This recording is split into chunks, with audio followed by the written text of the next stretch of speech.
Super താരങ്ങളെ കൃത്യമായിട്ട് ഉപയോഗിക്കാൻ, അതായത് സൂപ്പർ സ്റ്റാറുകളെ കൃത്യമായിട്ട് ഉപയോഗിക്കാൻ അറിയുന്ന സർക്കാരാണ് പിണറായി സർക്കാർ. മോഹൻലാലിനെ ആദ്യം ഉപയോഗിച്ചു. ഇപ്പോൾ മമ്മൂട്ടിയെ ഉപയോഗിച്ചു കൊണ്ടിരിക്കുന്നു. ഇതൊരു കബളിപ്പിക്കലല്ലേ? വളരെ മനോഹരമായ കബളിപ്പിക്കലാണ്. അത് പിണറായി വിജയൻ്റെ അതല്ലെങ്കിൽ CPMൻ്റെ ഉള്ള ഒരു ബുദ്ധിയിൽ നിന്ന് വിടുന്ന സാധനമല്ല. ഇത് കഴിഞ്ഞ 1-2 വർഷങ്ങളായിട്ട്, അതായത് നമ്മളുടെ ഈ കഴിഞ്ഞ ലോക്സഭാ തിരഞ്ഞെടുപ്പിന് ശേഷം കൃത്യമായിട്ട് നമ്മളുടെ വരുന്ന ഇലക്ഷനെ ലക്ഷ്യമാക്കിക്കൊണ്ട് PR ഏജൻസിയാണ് കാര്യങ്ങൾ റൺ ചെയ്യുന്നത്. അപ്പോൾ ആ PR ഏജൻസി കാണുന്ന വഴികളിലൂടെയാണ് ഈ പോകുന്ന പോകും. അപ്പോൾ അതിനുപരിയായിട്ട് നമ്മൾ മനസ്സിലാക്കേണ്ടത് മോഹൻലാലും മമ്മൂട്ടിയും അടങ്ങിയിട്ടുള്ള അവരുടെ ഇപ്പം മലയാള സിനിമയുടെ ഒരു പൊതുവായിട്ടുള്ള ഒരു മുഖം എന്ന് പറയുന്നത് മോഹൻലാൽ ആൻഡ് മമ്മൂട്ടി, അല്ലെങ്കിൽ മമ്മൂട്ടി മോഹൻലാൽ തന്നെയാണ്, അല്ലേ? അതെ. അപ്പം മലയാള സിനിമയുടെ ശക്തി കേന്ദ്രങ്ങൾ എന്ന് പറയുന്നത് ഇവർ തന്നെയാണ് മുഖ്യമായിട്ട്. അതിന് ഇവർക്കുള്ള പ്രത്യേകത എന്ന് വെച്ച് കഴിഞ്ഞാൽ പല ഇപ്പം സിനിമയിലുള്ള ഈ സൂപ്പർ സ്റ്റാർ പദവികൾ കൊണ്ട് മാത്രമല്ല, അല്ലാതെ തന്നെ ഇവർ ശാക്തിക കേന്ദ്രങ്ങളാണ്. അപ്പോൾ ഇവരുടെ ശക്തി എത്രമാത്രം ഉണ്ടെന്ന് നമ്മൾ അറിഞ്ഞപ്പോഴാണ് ഹേമ കമ്മിറ്റി റിപ്പോർട്ട് വന്നപ്പോഴാണ്. അതെ. ആ ഹേമ കമ്മിറ്റി റിപ്പോർട്ട് വന്ന സമയത്ത് കേരള ഹൈക്കോടതി എന്ന് പറഞ്ഞു കഴിഞ്ഞാൽ ലോകത്തുള്ള നമ്മുടെ കേരളത്തിലുള്ള എല്ലാവിധ കുത്തും വെട്ടും അങ്ങനെയുള്ള അപൂർവ സംഭവങ്ങളും കേസുകളുടെ വിവരങ്ങൾ ദിവസേന എന്നോണം കാണുന്ന ജഡ്ജിമാരാണ് ഇവരൊക്കെ. അങ്ങനെയുള്ള ജഡ്ജിമാർ ഈ ഹേമ കമ്മിറ്റി റിപ്പോർട്ട് കണ്ട് കണ്ണ് തള്ളി ഞെട്ടിത്തരിച്ചിരുന്നു പോയി. കാരണം ഹേമ കമ്മിറ്റിയിൽ പറഞ്ഞിട്ടുള്ള വിവരങ്ങൾ കണ്ടിട്ട്, അതായത് ഈ സർക്കാർ ഇപ്പം നമ്മൾ പരസ്യമൊക്കെ ഇറക്കുന്നുണ്ടല്ലോ, സ്ത്രീ സുരക്ഷയ്ക്ക് പ്രാധാന്യം നൽകുന്നു, സ്ത്രീ സുരക്ഷ കഴിഞ്ഞിട്ടേ ബാക്കി കാര്യമുള്ളൂ എന്നുള്ള നിലയിലാണ് ഈ സർക്കാരിൻ്റെ ഒരു പൊതു രാഷ്ട്രീയ നിലപാട്.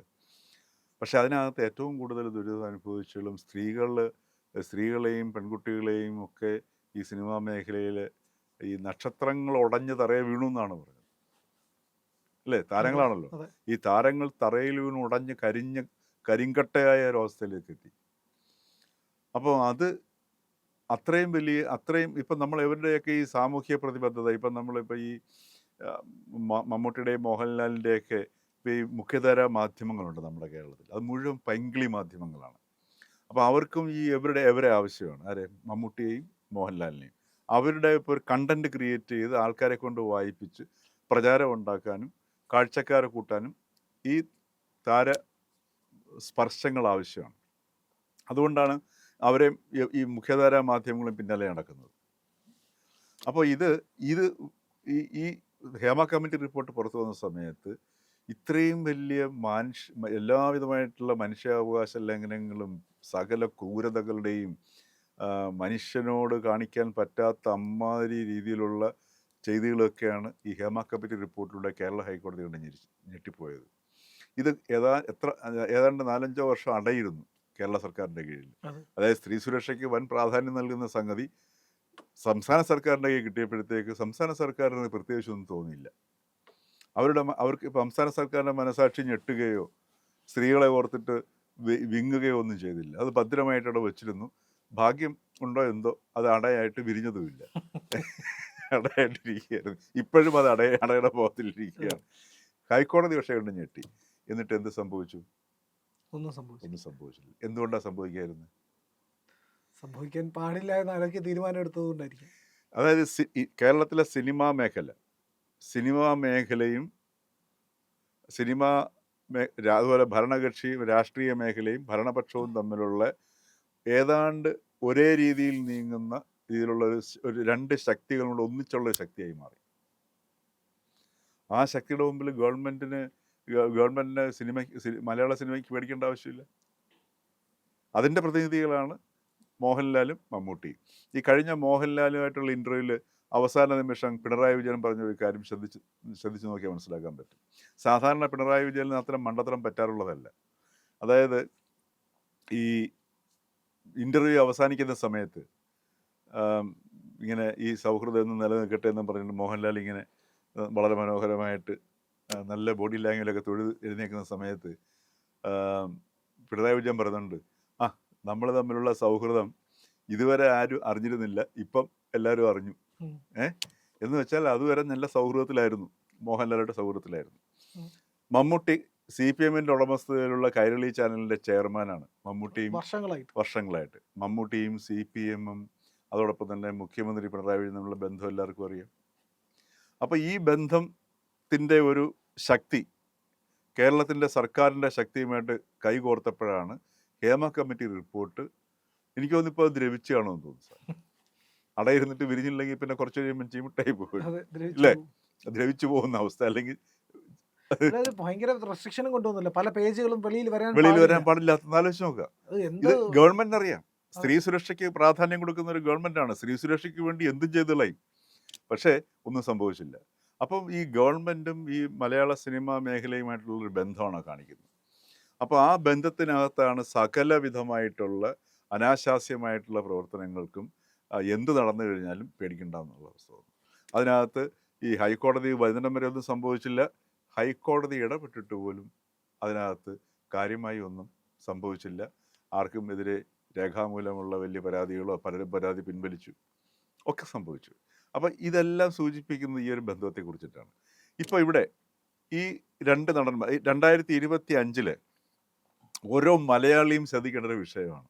2025 ഓണം കാലഘട്ടത്തിൽ ഇവിടുത്തെ ഈ പൈങ്കിളി മാധ്യമങ്ങൾ, വിശേഷിച്ചും ഈ ചാനലുകളെല്ലാം ഈ നടന്മാരെ പരമാവധി അവർക്ക് കാശിലവാക്കി ചെയ്യുന്ന പ്രക്രിയയാണ് സർ.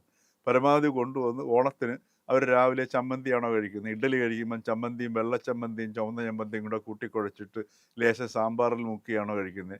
അപ്പോൾ ഒരു നടൻ പറയല്ലേ, എനിക്ക് അതിൻ്റെ കൂടെ ഒരു ലേശം തൈരും കൂടെ ഒന്ന് മുക്കിക്കഴിഞ്ഞാൽ ഭയങ്കര.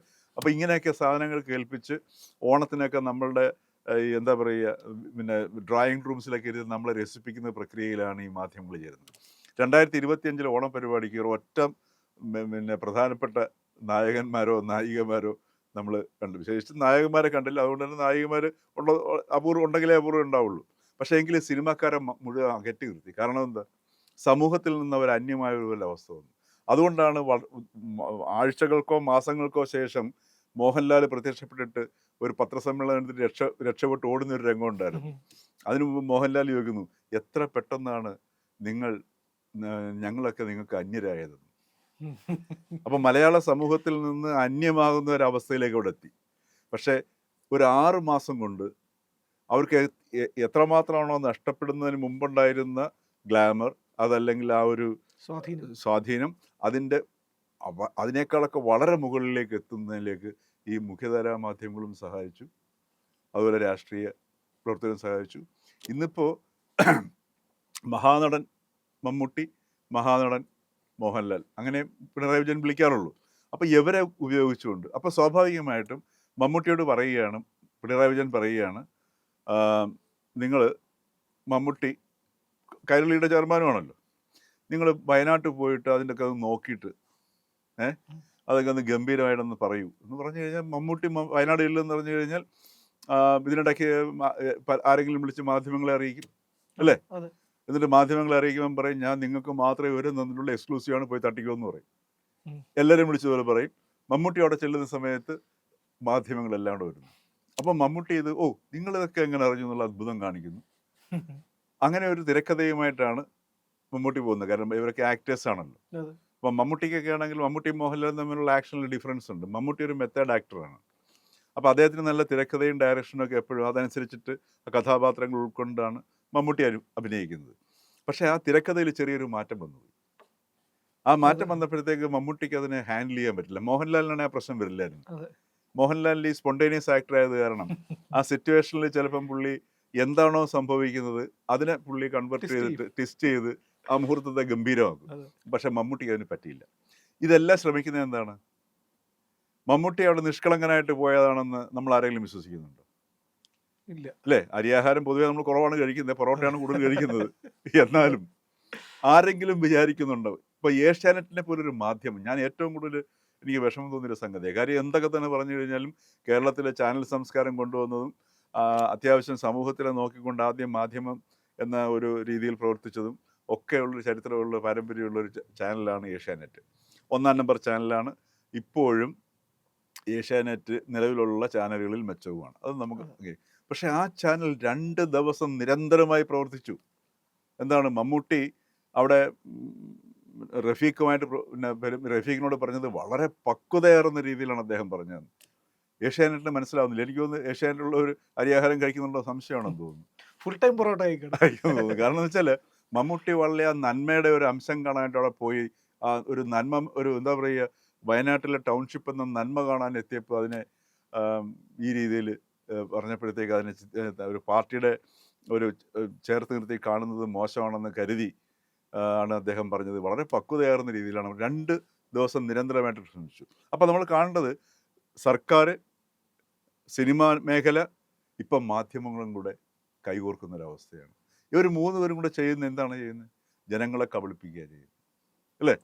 അതായത് മമ്മൂട്ടി ആ നന്മ കാണാനായിട്ട് സ്വന്തം നിലയിൽ പോയി എന്ന് വരുത്തി തീർക്കുന്ന തിരക്കഥ അനുസരിച്ച് പോയി വരുന്ന നമ്മൾ കാണുന്ന സമയത്ത് എല്ലാ മാധ്യമങ്ങളും വേണമെങ്കിൽ ചോദ്യം കൂടെ ചോദിക്കും, ഇതെന്താണ് ആരെ അറിയിക്കാതെ വന്നതെന്ന്, അല്ലേ?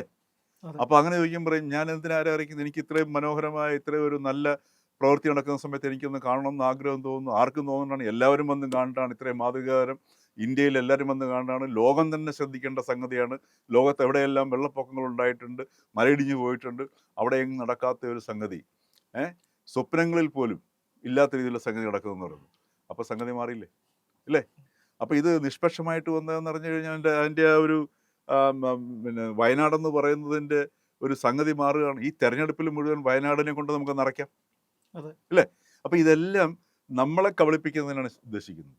മമ്മൂട്ടി നമ്മളെ കബളിപ്പിക്കാൻ നോക്കുന്നു, പിണറായി വിജയൻ നമ്മളെ കബളിപ്പിക്കാൻ നോക്കുന്നു, ഈവൻ മാധ്യമങ്ങളൂടെ നമ്മളെ കബളിപ്പിക്കാൻ നോക്കുന്നു. ഇവിടെയാണ് ഓരോ മലയാളിയും ഓരോ വാക്കും ശ്രദ്ധിച്ച് നമ്മൾ മാധ്യമങ്ങളിലൂടെ, വിശേഷിച്ചും ഈ മുഖ്യധാരാ മാധ്യമങ്ങളുടെ ഓരോരോ സാധനങ്ങൾ അവരെ നമ്മുടെ പുറത്ത് അടിച്ചേൽപ്പിക്കുകയാണ്.